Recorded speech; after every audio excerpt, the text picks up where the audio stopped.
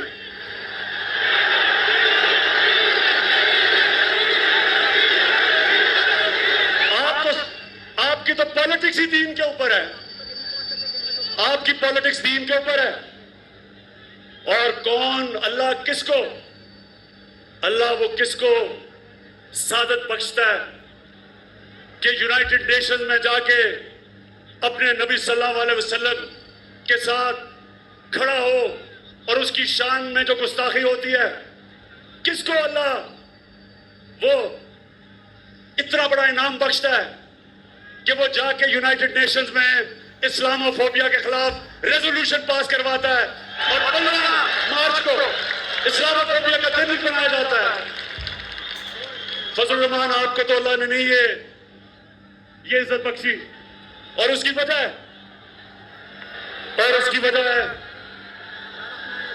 Speaker, ہاں اس کی وجہ ہے کہ آپ کی نیت اچھی نہیں ہے، آپ اسلام کو استعمال کرتے ہیں ذاتی مفادات کے لیے، اس لیے اللہ وہ آپ کو عزت نہیں دیتا۔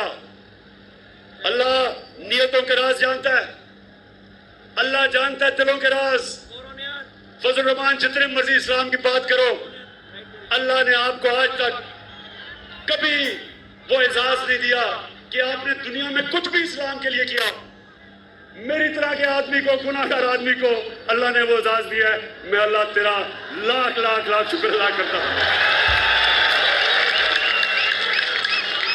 اچھا پاکستانیوں، میں اپنی تقریر ختم کر رہا ہوں، مجھے پتا آپ جانا نہیں چاہتے، مجھے لگتا ہے، لیکن میں تقریر صرف ایک چیز پہ ختم کرتا ہوں۔ آپ نے سب نے میرے سے ایک وعدہ کرنا ہے، غور سے سنیے ایک گا، وعدہ کرنا ہے یہ پکش آپ کو کہہ رہا ہے، سنیں۔ کہ آپ میری قوم کبھی اجازت نہیں دیں گے کسی پاکستانی حکمران کو کہ میری قوم کو کسی کے سامنے جھکنے دو۔ آپ دوبارہ بتائیں، کبھی اجازت نہ دینا، کبھی آپ نے اجازت نہیں دینی کسی حکمران کو وہ کیا جو انہوں نے ہمارے پاکستان میں امریکہ کی جنگ لڑ کے کیا، اس میں شرکت کر کے 80,000 پاکستانیوں کی قربانی دلوائی، ہمارے قبائلی علاقے کو برباد کروا دیا، قبائلی علاقے کے لوگوں کے جو مشکلات کا سامنا کرنا پڑا، زکوٰۃ لینے والے بن گئے، 35 لاکھ لوگوں کو نقل مکانی کروائی۔ کبھی میری قوم کسی حکمران کو آپ نے اجازت نہیں دینی کہ ہمارے ملک کے مفادات کے خلاف، ہمارے لوگوں کے حقوق کے خلاف کوئی بھی حکمران جائے۔ پاکستان زندہ باد، پاکستان پائندہ باد۔ یہ تھا عظیم کپتان، میرا کپتان، میرے پاکستان کا کپتان، عالم اسلام کا کپتان۔ آپ نے ایک بار تو سن لیا، میں آپ سے یہ ایک آخر میں یہ ریکویسٹ کروں گا، تھوڑا پیچھے جا کر دوبارہ سنیے کہ کپتان کیا کہہ رہا ہے۔ اب کپتان کا تازہ ترین پیغام آیا ہے جو وہ میں آپ سے شیئر کرتا ہوں، جو کہ انتہائی امپورٹنٹ ہے۔ میرے پاکستانیوں، میرے نوجوانوں، میں آپ سے ایز اے ٹیچر مخاطب ہوں، میں ایک ٹیچر ہوں، یہ میں اکثر بتاتا بھی ہوں، دوست پوچھتے رہتے ہیں تم ہو کون، میں ایک ٹیچر ہوں، اور یہ میں اپنا چہرہ چھپا کے کشتیاں جلا کے آپ سے مخاطب کرتا ہوں جو میں کر رہا ہوں، اور میں پاکستان میں رہتا ہوں۔ اس پاکستان میں ایسا کرنا بڑا مشکل ہے، آپ کو علم ہونا چاہیے، اتنا آسان نہیں ہے، لیکن میں کفن پہلے پہنا ہوا ہے، میں بھی اللہ، یہ عہد ہے اللہ سے، جس طرح عمران خان کا عہد ہے، عمران خان اپنے عہد پہ الحمدللہ، اسی لیے ہم اس کے ساتھ ہیں، وہ اپنے عہد پہ کھڑا ہے، میرا بھی اپنے اللہ سے یہ عہد ہے کہ انشاءاللہ یا اللہ جب تک تو نے جو عقل دیا، جو شعور دیا، تو ہی عرصے سے میں ٹیچنگ کے شعبے سے منسلک ہوں، ویسے یوٹیوب میرا پروفیشن نہیں ہے، جرنلزم ناٹ مائی پروفیشن، میرا یہ پروفیشن نہیں ہے. الحمدللہ میرے پاس ارننگ کے جو ذریعہ ہے وہ ٹیچنگ ہے، تو میری گزر اوقات ہو جاتی ہے. یہ ایک مشنری جذبے کے تحت میں یوٹیوب پر آپ کے لیے ویلاگ بناتا ہوں، اس لیے آپ ضرور اس چینل کو سبسکرائب کریں، لائک کریں اور شیئر بھی کریں. عمران خان نے پیغام یہ دیا ہے حکمرانوں کے لیے بھی، مغز پھرے یا جس کا دماغ نہیں ہے، پاگل شخص ہے، وہ ذہنی مریض ہے منیر اعظم. عمران خان نے یہ بھی واضح کر دیا کہ یہ مجھے قتل کرنا چاہتا ہے. اگر عمران خان کو قتل کیا جاتا ہے تو میرے پاکستانیوں یاد رکھیں اس کو عاصم منیر نے قتل کروایا ہے یا وہ قتل. اگر عمران خان جیل میں، ایسا ہو سکتا ہے، اللہ نہ کرے لیکن ایسا ہو سکتا ہے وجاہت سعید خان کے پیچھے پڑے ہو. وجاہت سعید خان نے غلط نہیں کہا. عمران خان کی زندگی کا کیا ثبوت ہے کہ وہ زندہ ہے؟ آپ کے پاس کیا ثبوت ہے کہ عمران خان کو زہر نہیں دی جا رہی، اس کو کھانا کیا دیا جا رہا ہے؟ دنیا کا ہر آدمی جو قیدی ہوتا ہے اس کے حقوق ہیں. عمران خان کو اس کے لواحقین اس سے ملتے ہیں، عمران خان کے لواحقین اس سے نہیں مل سکتے. کسی بھی مجرم یا ملزم کے وکلاء اس سے ملتے ہیں، عمران خان کے نہیں مل سکتے. عدالتیں اس کے کیسے سننے کے لیے تیار نہیں ہیں. اب پٹھان اٹھے ہیں تو کیس لگنے دیکھیں پشاور میں. اب نظر 14 اگست کو بھی جو لوگ نکلے ہیں وہ پاکستان کے فلیگ کے ساتھ ان کے پاس عمران خان کا پرچم تھا. تو اب ان کے پاؤں کانپنے لگے ہیں، یہ یا تو بھاگ بھی جائیں گے. تو ایسے حالات میں عمران خان پھر بھی ڈٹا ہوا ہے. عمران خان نے کہا ہے قتل کر دو، سولی پہ چڑھا دو، اللہ کے سوا کسی کے آگے نہیں جھکوں گا. اور یہی پہ عمران خان کا تھا پیغام جو میں نے آپ کو اس سپیچ میں، جو کہ جیل جانے سے یہ پہلے 5 سال پہلے جب عمران خان کا آخری دن تھا بطور وزیر اعظم، تو عمران خان نے اپنی قوم کو بلایا اور اپنی قوم کو کے سامنے یہ رکھا اور یہ تھا عمران خان کا پیغام. اب عمران خان نے جو کہا ہے جی کہ وہ یہ کہا ہے حلیمہ خان کے حوالے سے، عمران خان نے یہ بھی پیغام دیا ہے اپنی بہنوں کو. کیونکہ دیکھیے پارٹی میں اس وقت، پارٹی میں پی ٹی آئی میں جو کچھ ہو رہا ہے، اگر مجھ سے پوچھے ان میں سے کچھ اچھے بھی ہوں گے، میں سب کو غدار میں نہیں کہہ سکتا. یہ سب میر جعفر میر صادق نہیں ہیں، کچھ اچھے بھی ہوں گے. لیکن جو بظاہر نظر آ رہا ہے تو پارٹی میں میر جعفر صادق ہیں، اس میں کوئی شک نہیں. ایسے میں پاکستانی قوم جس پر ٹرسٹ کر سکتی ہے وہ عمران خان کی بہنیں ہیں. وہ حلیمہ خان ہے، وہ نورین خان ہے، وہ عظمیٰ خان ہے. اور عمران خان نے بھی اپنی بہنوں کو کہا ہے کہ میری قوم تک، میرے پاکستانیوں تک یہ پیغام پہنچاؤ کہ میرے وکیل بھی تم ہو، میرے لیے تم آواز اٹھاؤ. پاکستان کے عوام کو عمران خان نے یہ کہا ہے کہ میرے لیے آپ آواز اٹھاؤ. میں نہ اللہ کے سوا کسی کے سامنے جھکا ہوں، نہ کبھی جھکوں گا اور نہ اپنی قوم کو جھکنے دوں گا. یہ عمران خان کا آپ کے نام پیغام ہے اور اپنی بہنوں کو اس نے یہ پیغام اپنی بہنوں کے ذریعے بھیجا ہے. اپنا خیال رکھیے گا، مجھے دعاؤں میں یاد رکھیے گا. اگر آپ کو میرے ولاگ کچھ پسند آ رہے ہوں اور میرا کڑوا سچ آپ ڈائجسٹ اچھے طریقے سے کر پا رہے ہوں تو میں پھر آخر میں اقبال کا یہ شعر دہراؤں گا اور اس کے بعد آپ سے اجازت چاہوں گا. لیکن آپ چینل کو لازمی سبسکرائب کر لیں، بیل آئیکن پریس کر دیں. اور میرا ہر ولاگ میں آپ کی خدمت میں عرض کرتا ہوں گزشتہ سے پیوستہ ہوتا ہے. میرے پچھلے ولاگ ضرور دیکھیں، آپ کو اچھے لگیں گے. پریشاں کاروبار آشنائی، پریشاں اقبال کہہ رہے ہیں، پریشاں کاروبار آشنائی، پریشاں تر میری رنگین نوائی. کبھی میں ڈھونڈتا ہوں لذت وصل، خوش آتا ہے کبھی سوز جدائی. اللہ حافظ.